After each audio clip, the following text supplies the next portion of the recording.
waiting for the river to dry, a lesson in finding joy in the present.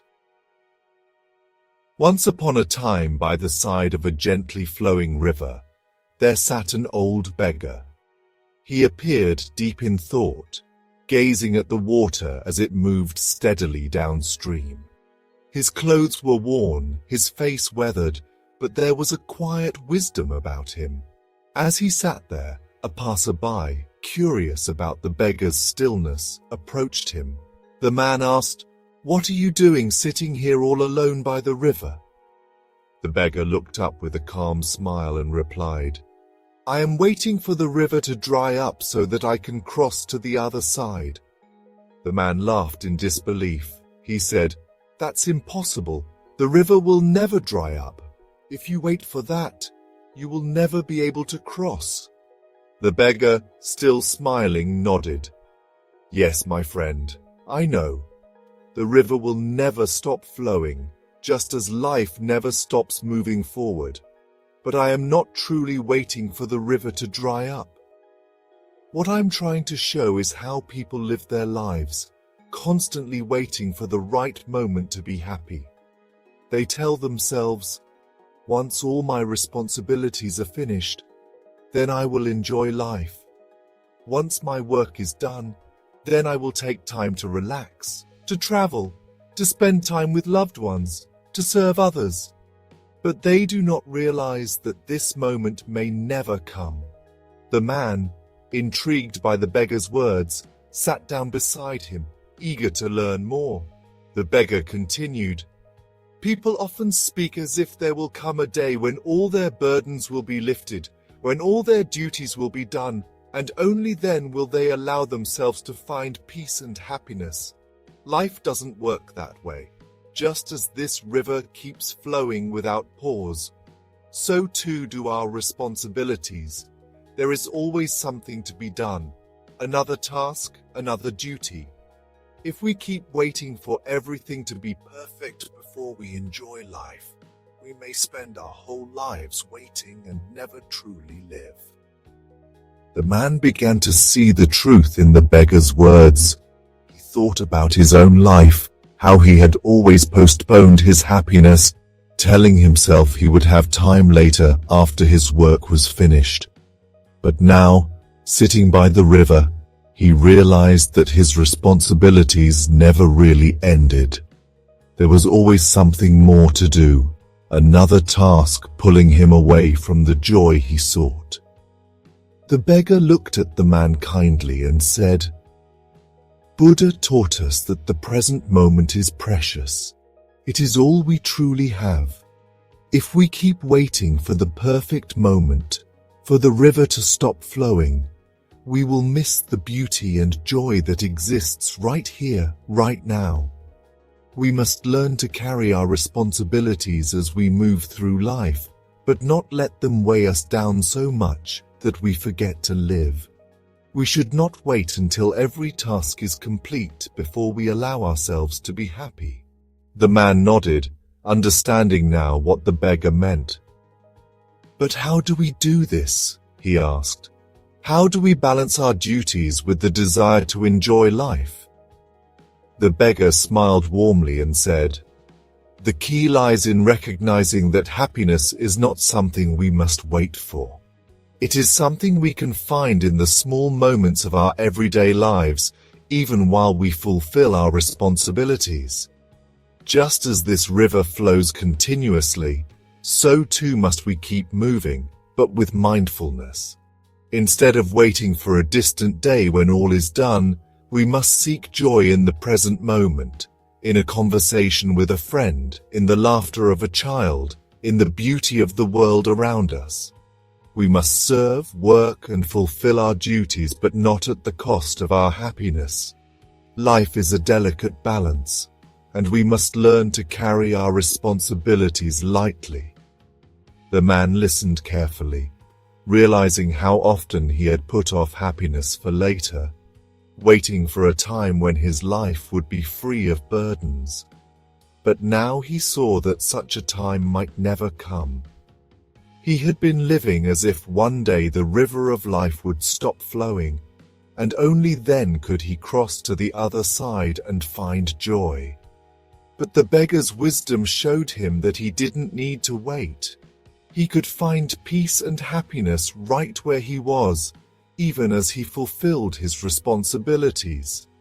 The beggar finished by saying, "Our lives are short, my friend.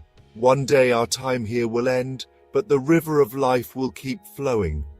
Our tasks and duties may never fully disappear, but that should not stop us from living fully. If we wait for the perfect moment to be happy, we may wait forever. Instead, we must learn to walk through life with joy, balancing our responsibilities with moments of laughter, love, and peace. That is the true path to happiness." The man thanked the beggar for his wisdom and went on his way, his heart lighter and his mind clearer.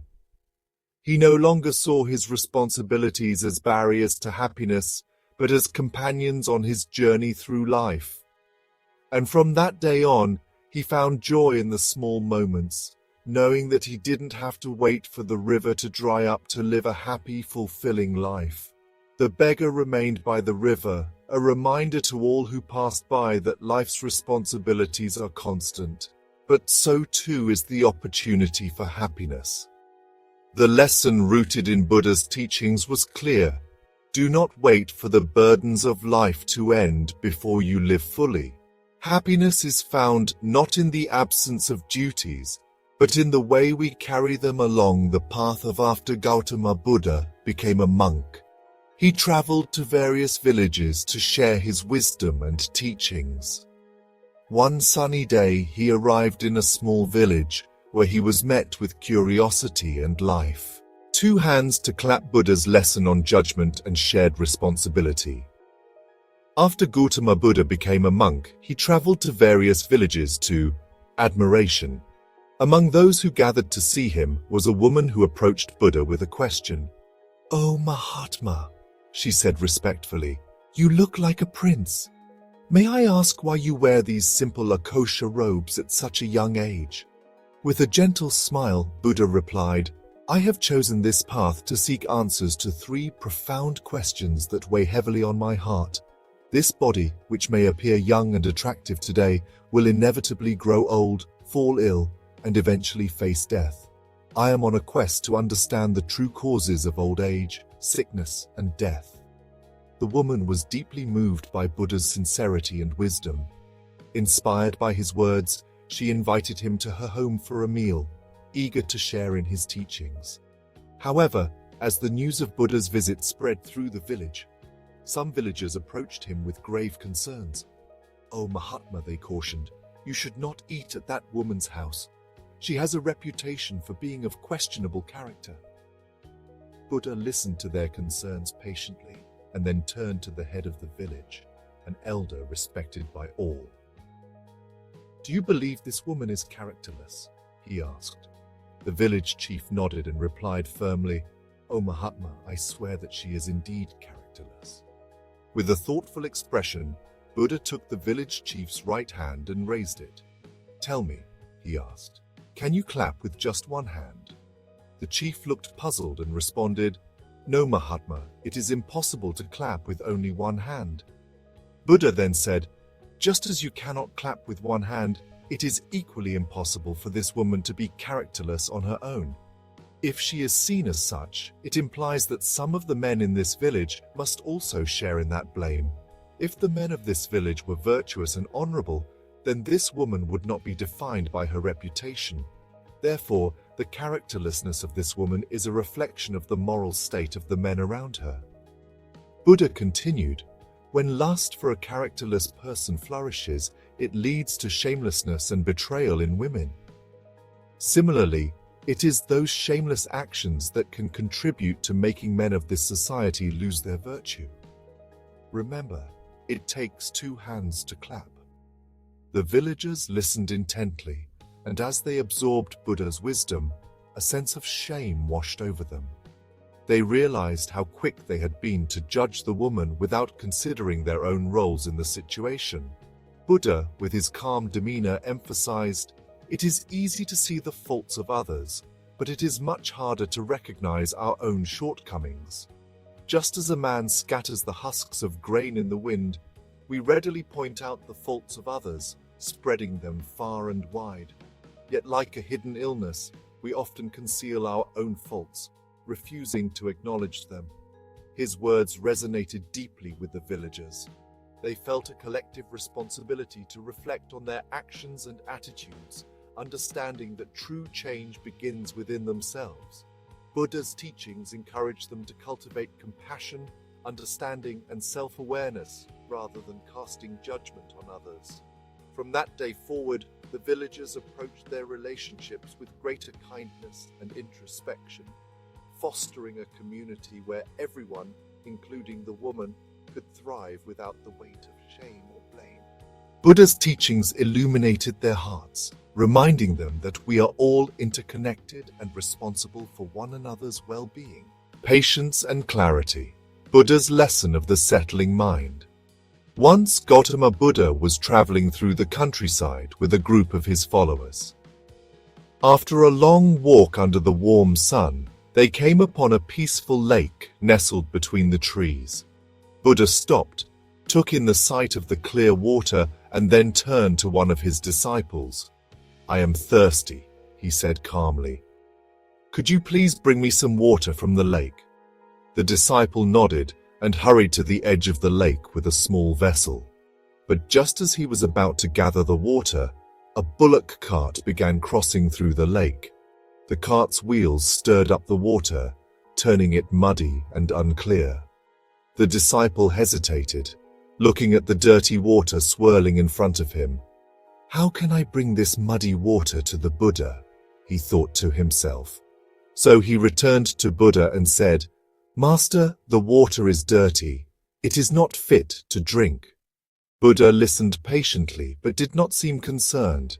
He waited a while before he gently asked the disciple again, "Please go back to the lake and bring me some water." The disciple, though puzzled, obeyed. He returned to the lake and found that the water was still murky. The mud was swirling and the lake had not cleared. Disappointed, he came back to the Buddha and repeated, "The water is still too dirty to drink, Master." Buddha simply smiled and said nothing. Time passed, and once again, Buddha asked the same disciple, "Please go back to the lake and fetch some water." This time, when the disciple reached the lake, he noticed something different. The water was no longer muddy, for mud had settled to the bottom, leaving the surface clear and calm. Delighted, the disciple filled his vessel with the now crystal clear water and brought it to the Buddha. Buddha looked at the water and then at his disciple with a serene smile.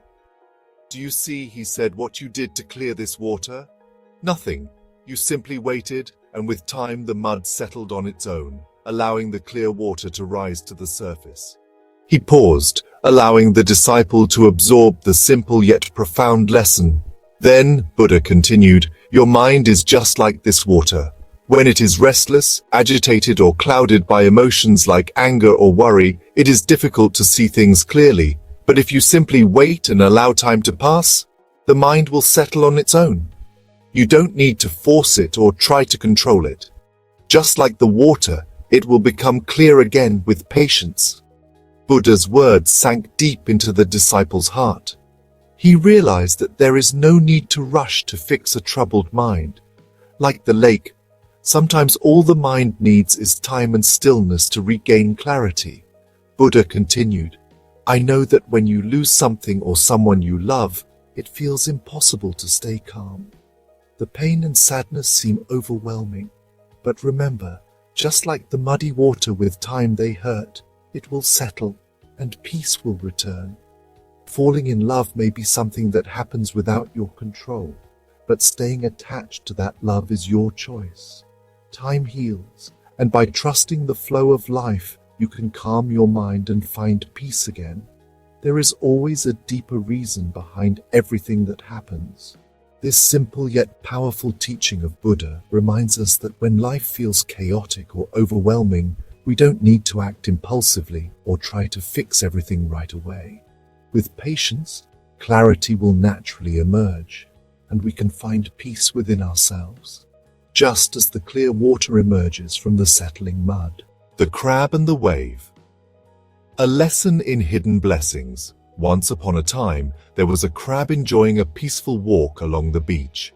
He loved the feeling of the warm sand beneath him and took great delight in the little footprints he left behind. Every now and then he would stop, turn around, and look back at his footprints, admiring the delicate patterns they made. It brought him joy, a simple pleasure in seeing the mark he was leaving on the world. But as he was walking further along the shore, a powerful wave suddenly crashed onto the beach. The water rushed over his footprints, completely washing them away. The crab became furious and shouted at the wave, "Why did you do that? I thought you were my friend. You wiped away the beautiful footprints I had made. What kind of friend are you?" The wave, calm and wise, gently replied, "My dear friend, look over there." The crab turned his gaze and noticed fishermen nearby, carefully watching the sand, tracking the crabs by following their footprints. "Those fishermen are catching crabs by following their footprints," the wave continued. "I was not erasing your marks to upset you. I was protecting you from being caught. Sometimes what you see as harm is actually a way of keeping you safe." The crab, taken aback, realized the truth in the wave's words. What seemed like a loss was actually an act of kindness. He lowered his claws and quietly thanked the wave for saving him from danger. This simple story teaches us an important lesson. Often we misunderstand the intentions of others.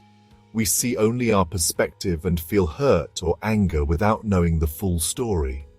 Like the crab, we sometimes forget that what appears as a setback may be a blessing in disguise. Life, like the wave, has a way of protecting us, even when we can't see it. Every situation has two sides, and wisdom lies in understanding both before making judgments. As the Buddha once taught, life is full of challenges and misunderstandings, but with patience and a deeper look, we can find compassion and understanding in even the most difficult moments. Rather than reacting with frustration or anger, take a moment to see the bigger picture. There's always more to learn if we open our hearts and minds. The eagle who believed it was a chicken. A story of self-realization. In a vast and peaceful forest, there stood an ancient banyan tree with wide, sprawling branches. This tree was home to many creatures, and among them was a mighty eagle who had built her nest high up in its branches. She laid her eggs there, safe and sound. Beneath the same tree, in the shelter of its strong roots, a wild hen also found a place to lay her eggs. The two birds lived their lives separately, unaware that fate had something unexpected in store for them. One day, a strong gust of wind blew through the forest, and one of the eagle's eggs accidentally fell from the nest above. It landed gently on the soft ground, right where the hen had laid her eggs. In time, the eggs of both the hen and the eagle hatched, and all the chicks began to grow together. Among them was the young eagle, who, never knowing its true nature, believed itself to be just another chicken. The young eagle mimicked the behavior of the other chicks. It scratched at the ground, looking for grains, and clucked like a chicken. When it tried to fly, it could only flutter a short distance, just like the others.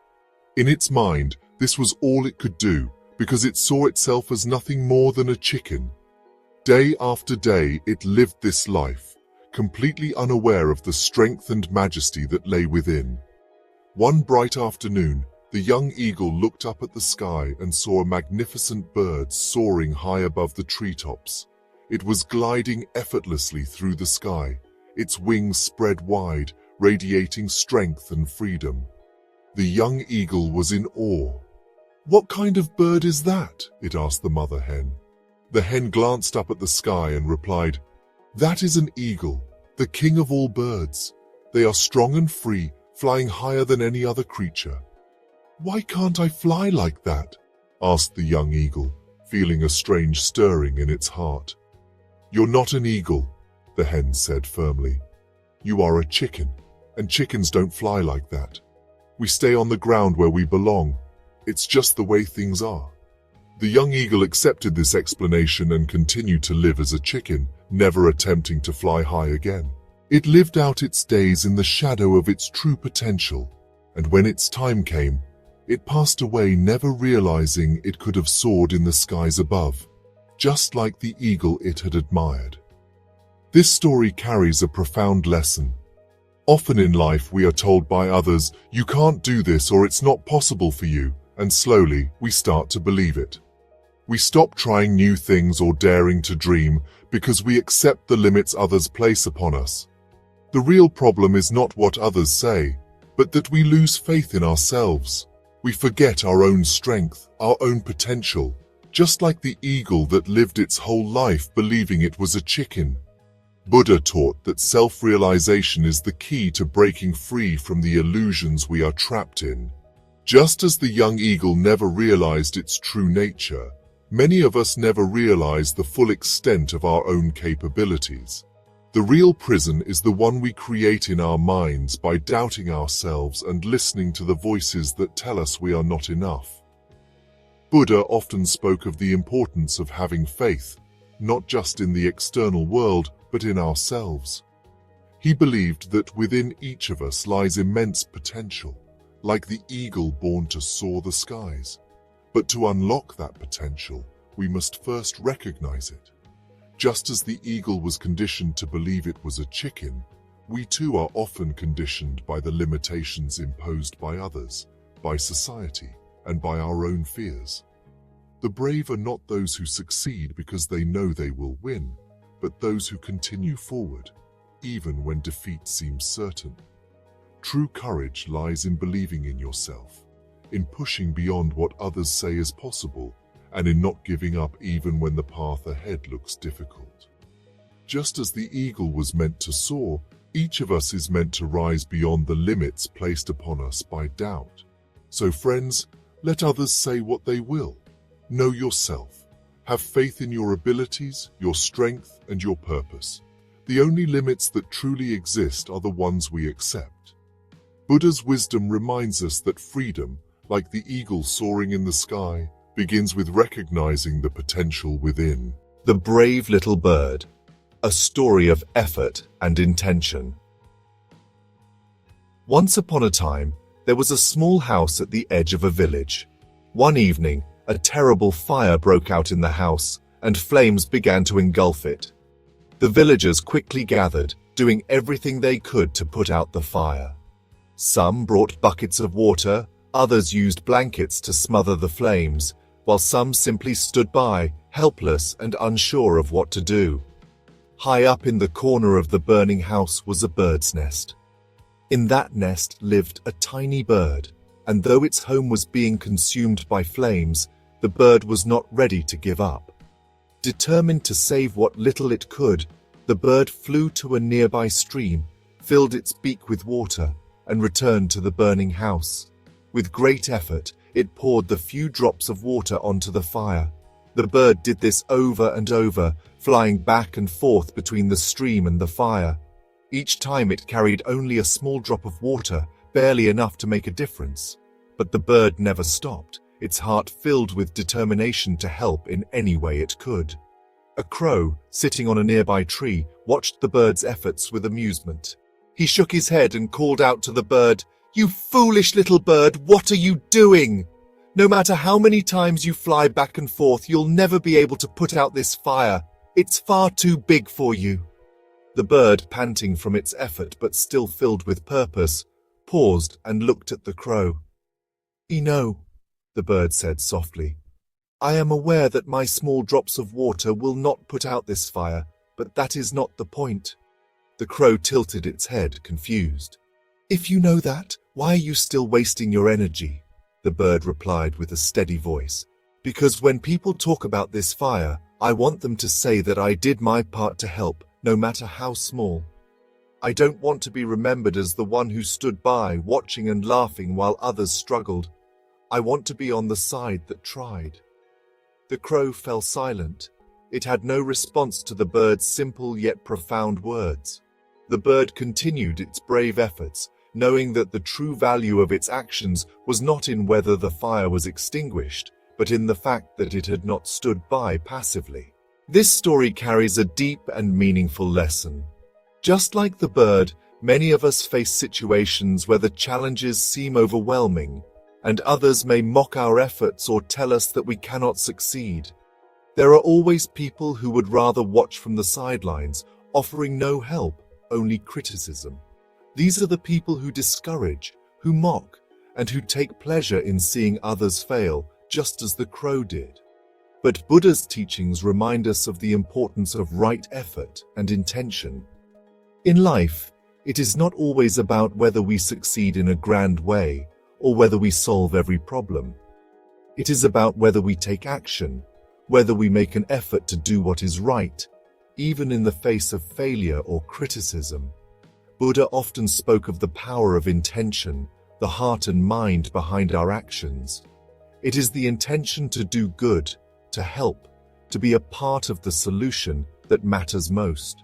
In this world, it is easy to feel small and insignificant when the challenges ahead seem too great to overcome. But just as the bird kept pouring drops of water on the fire, we must continue to put forth our best effort, no matter how small it may seem. The Buddha taught that small acts of kindness, compassion, and effort can create ripples that spread far and wide. The real problem lies not with those who try and fail, but with those who do nothing but criticize. These people, like the crow, do not understand that every small action toward goodness matters. Buddha's wisdom encourages us to surround ourselves with those who uplift us, those who inspire us to keep going, even when the road is difficult. The lesson here is simple. Do not be discouraged by the mockery or negativity of others. Believe in your own strength no matter how small it may seem. Every drop counts, and every effort adds to the greater good.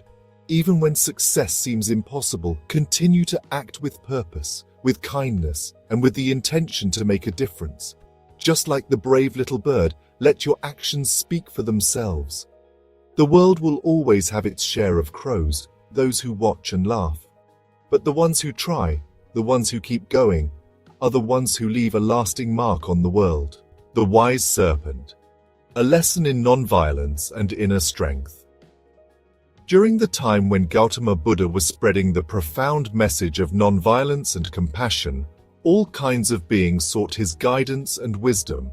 One day, a snake approached Buddha, seeking initiation into the path of enlightenment.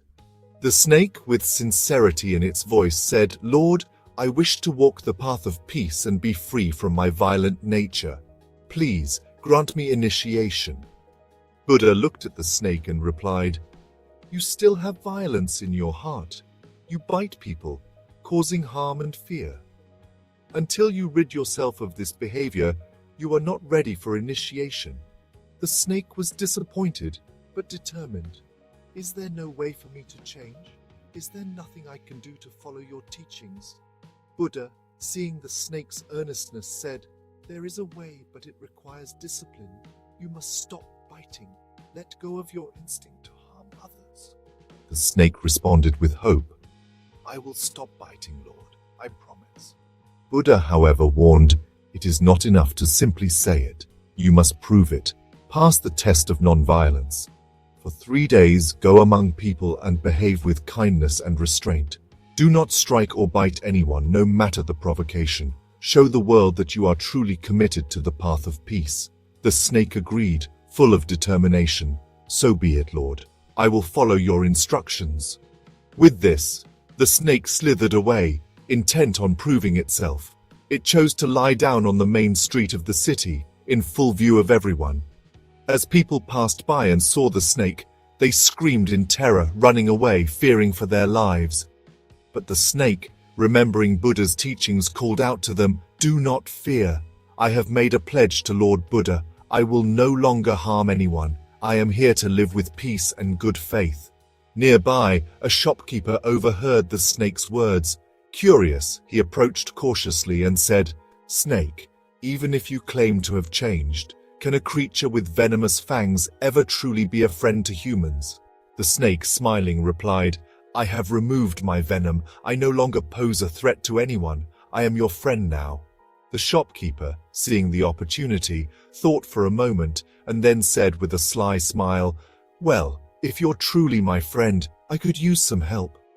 I have some heavy goods to carry, but I don't have anything to tie them with. Perhaps you could help me by using your body like a rope." Without hesitation, the snake, eager to prove its newfound goodness, agreed. It allowed the shopkeeper to use its body to tie up the heavy bundles of goods, and the shopkeeper carried them home, laughing all the way, pleased with his trick. Days passed, and Buddha, curious to see how the snake was faring, walked along the road to find it. When he finally came upon the snake, he was shocked by what he saw. The once strong and proud snake now lay flattened and torn, barely recognizable. It was weak and miserable. Buddha knelt beside the snake and asked gently, "What has happened to you, my friend? How did you end up in such a state?" With great difficulty, the snake recounted the story of how it had been mocked, mistreated, and taken advantage of by the people, especially by the shopkeeper who used it like a piece of rope to carry his goods. Buddha listened patiently and then said, "I told you not to bite, but I did not tell you to stop defending yourself. You misunderstood the meaning of non-violence. It doesn't mean that you allow yourself to be mistreated or exploited. Non-violence does not mean weakness or submission. There is a difference between not causing harm and not protecting yourself." The snake, realizing its mistake, replied, "I see my error now, Lord. I thought that in order to follow your teachings, I had to abandon all my instincts. But in doing so, I lost myself and became weak." Buddha, with compassion in his eyes, continued, "There are important lessons to be learned here.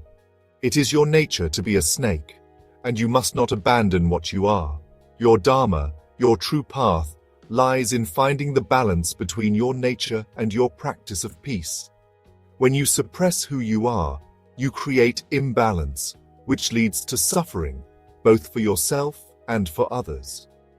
Just as a snake has been gifted with venom as a natural defense, so too should you not give up the blessings of nature.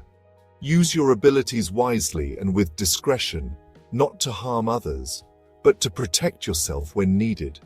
Never reveal all your intentions or inner strengths to others. There will be those who take advantage of your trust and weakness, as the shopkeeper did with you. The world can be harsh, and it is wise to keep certain aspects of yourself private, especially your vulnerabilities. Finally, initiation and spiritual knowledge should be guided by a true guru. It is not something to be pursued in isolation. The guidance of a teacher is essential in helping you understand the deeper meanings of the teachings. The snake bowed its head, humbled by these insights. "I have learned my lesson, Lord," it said. "I now see that following the path of nonviolence does not mean abandoning my nature or becoming weak. It means finding strength within peace and acting wisely." Buddha smiled warmly and said, "Yes, my friend, true wisdom comes from understanding who you are and how to walk the middle path. Nonviolence is not about being passive or powerless. It is about living with awareness, compassion, and strength." The snake, grateful for Buddha's teachings, vowed to continue its journey with this new understanding. It would no longer bite out of malice, but it would also not allow itself to be trampled upon. Buddha blessed the snake, saying, "May you walk the path of enlightenment with clarity and strength. You have learned an important lesson today, one that all